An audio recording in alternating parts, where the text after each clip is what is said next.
What's up, guys? I'm Fish, and today I'm going to be continuing my Humanity Restart series.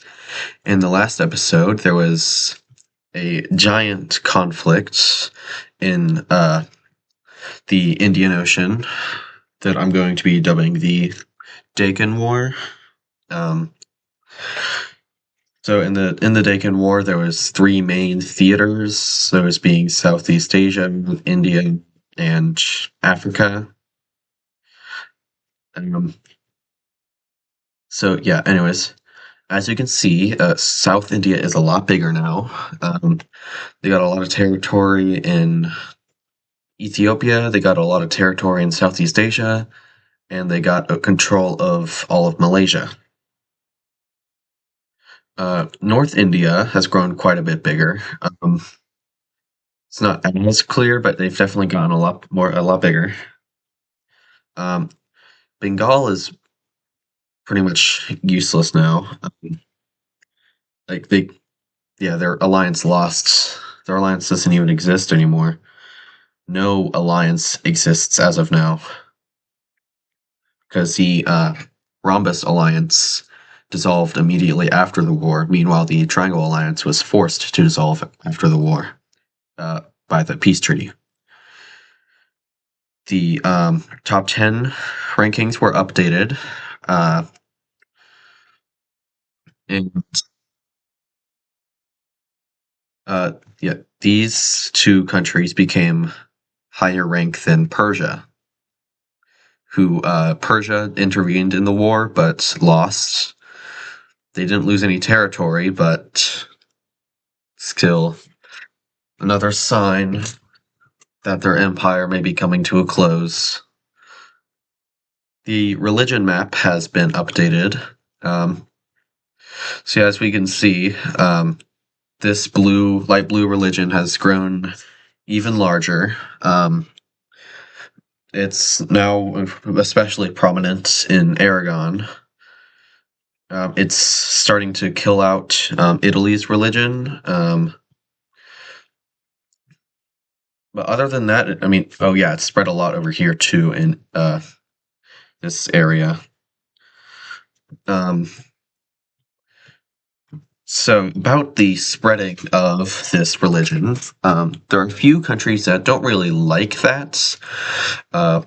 Prussia and Germany are two of those. The reason they don't really like that, I mean, these two countries, Prussia and Germany, they do have religious freedom, but they're afraid that Germany, especially, that the rising of this religion will lead to more genocides, like what happened in Italy, over here in Switzerland, more specifically. So Germany does not want this religion to continue spreading as quickly as it has been. So, one of the top contributors, I guess not really contributors, but anyways, Poland is accepting this religion with open arms. It is very quickly spreading throughout the entire country. Let's see if yes, so it is spread throughout pretty much the entire country besides the northeast. So, Prussia and Germany have devised a little plan, a little scheme, if you will, to stop the constant spreading of this religion.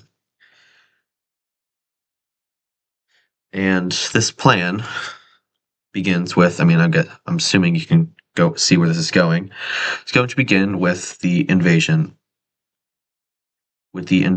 of Poland here. Prussia, oh wait, hold on, I should turn on major cities.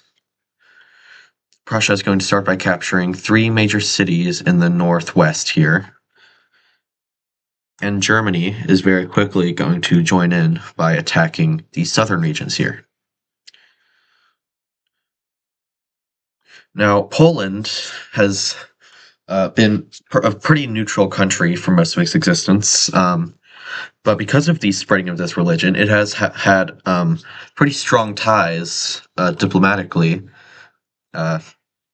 with some of the other countries following this religion, such as Croatia, where it originated, and Bulgaria.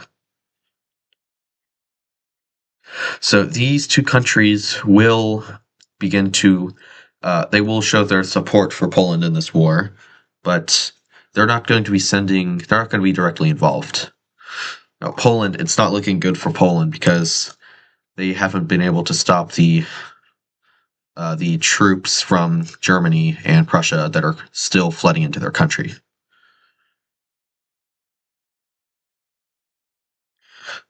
And it is going to be even worse when this country over here begins to invade as well. Not for the same reasons as Prussia and Germany, but because they border Ukraine, and even though Ukraine has been dormant for a while, they haven't invaded anyone in a few episodes. Appearing a little stronger certainly wouldn't hurt. So they're going to very quickly take this entire northeastern region, as well as starting another offensive in the south here, following the Croatian border. And Poland, they know they're not really going to win this war, so as soon as the Prussians begin to near their capital city, Poland will surrender. So let's get to that peace treaty. So this is what the peace treaty is going to look like. Prussia is going to be annexing all of these lands. This pink country that I don't really have a name for is going to be annexing these lands. And Germany is going to be annexing no land because the borders would look hideous if they did. So instead, they are going to release a new, pretty large country over here in the south. This country, hold on, let me select a capital for them. Let's make it that one because it's close to Germany.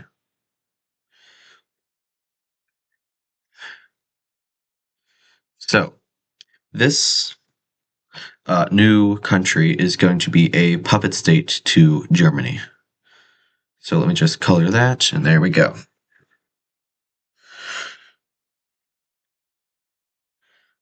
So yes, this is what Poland looks like now. It is very weak.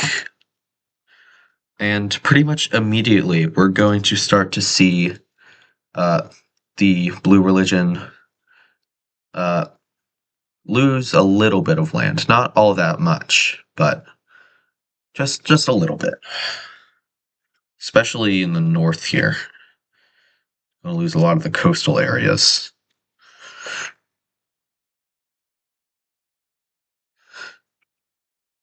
So yes, this is what Europe looks like as of now.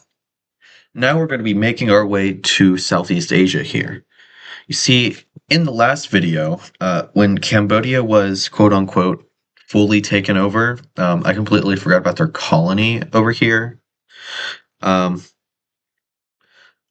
that colony, I mean, Cambodia was pretty much forced to make this colony by South India. They don't really care all too much about it. So when this colony just breaks away, Cambodia is not really going to do anything to stop it. Actually, hold on, let me get a different color.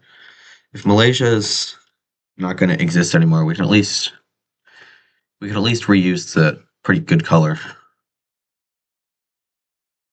So yep, that's that.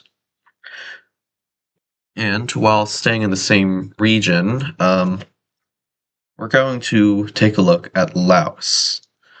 You see, Laos, it did a pretty good amount of expanding during that war, but Laos was not really that much of a stable country. I'm sure you all can see where this is going. And with the newly annexed lands, the assimilation attempts are not going well, and stability is only dropping. And eventually, it's going to reach a point where Laos just doesn't function. And this is going to cause some groups to start rising up. The first one being this group in the recently annexed Vietnamese territory. And next is going to be the recently annexed Burmese territory. So what you're looking at now is what Laos looked like before the Deccan War. But the independencies are not going to be ending there, as this is a full government collapse. We're going to be seeing these two southern groups break away from Laos. We're going to be seeing two northern groups breaking away from Laos. And what's left of Laos will just be put under a brand new government. And these are going to be the capital cities of all of these nations, as well as the colony. Now, also staying in the same region, we're going to be looking over at China here. See, China used to be the strongest nation in East Asia. They used to control quite a bit, a little bit more lands. It's like this area right here, they used to control that. And it's a lot of land. But it all came to an end when three revolutions, one being in each of these three countries right here. What is that?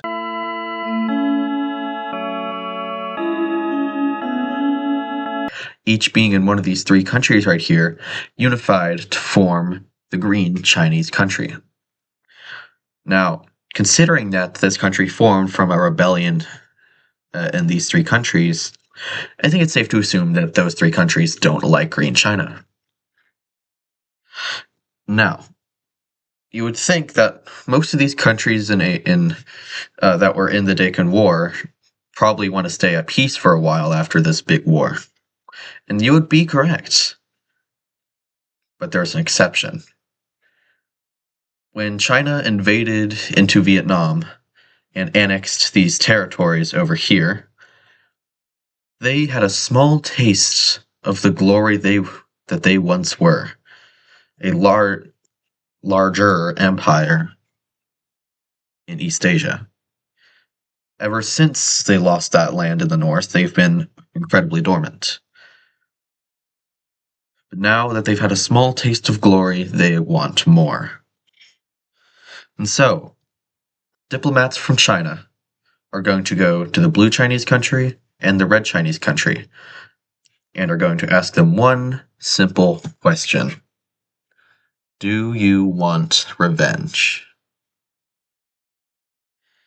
And the other two countries, the Red China and Blue China, they're going to accept without a second thought. They hate the Green country here. And so, war is declared by all three onto Green China. Now, considering this war was China's idea, they are going to be the first ones to invade.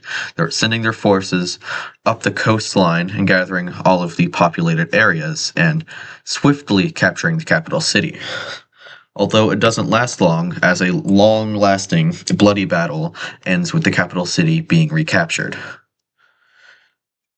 The Blue China here will be sending their forces in shortly after, in the north here.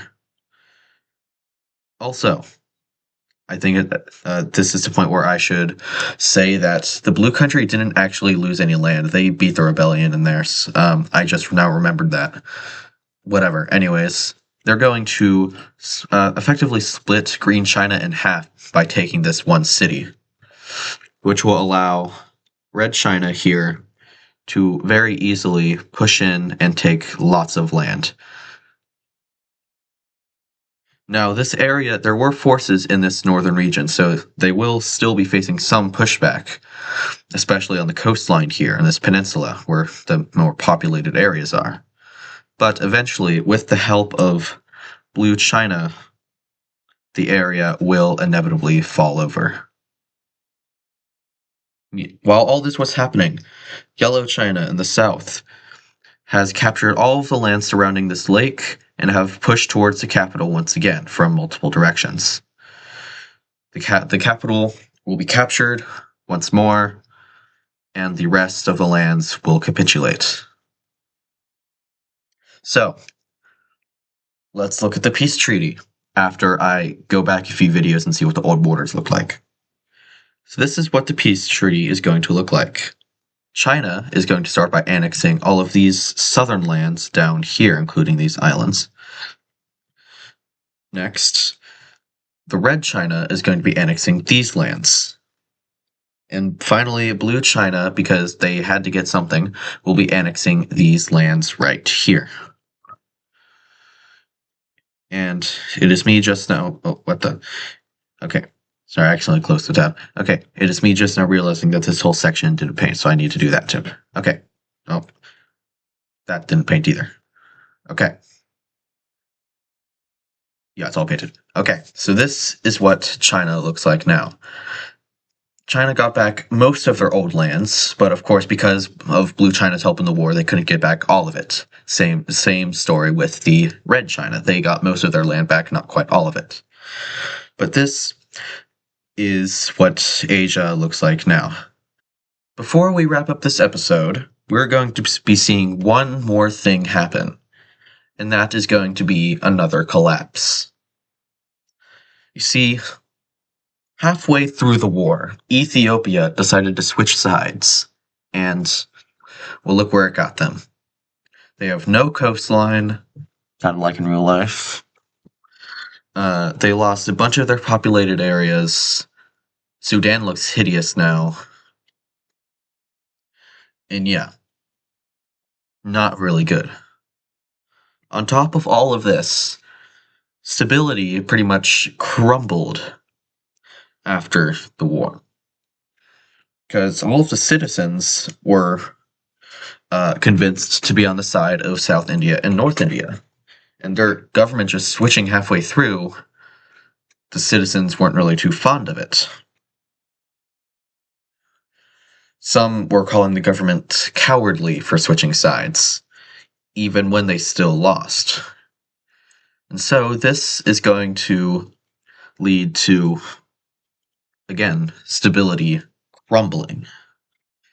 And not only is the stability crumbling, the country itself is crumbling. First, we're going to be seeing this country break away. It's going to be followed by a very large portion of the country breaking away.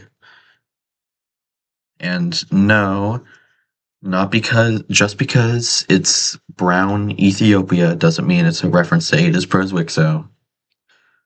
Although in this case it might be. Next, we're going to be seeing this southern region break away. I just realized the color does not look well next to the brown. And we're going to be seeing the rest of the country remain as this new government. So, yes, this is what Ethiopia looks like now, and that is going to be the last event of this episode. So now, one more thing, I am going to say that between episodes, some of these African countries will expand. There will probably be a few new ones, but I don't feel like doing that right now, so I'll just do it between episodes. And I'm explaining that now. I'll explain it again next episode. I also need to give all these guys capitals, but okay, I'll go ahead and I'll do that after the episode too. So that's going to be the end of this video. I hope you enjoyed. If you did, leave a like, hit the subscribe button. My goal is to get to 250 subscribers by the year 2048. And I will see you all in the next episode. Goodbye.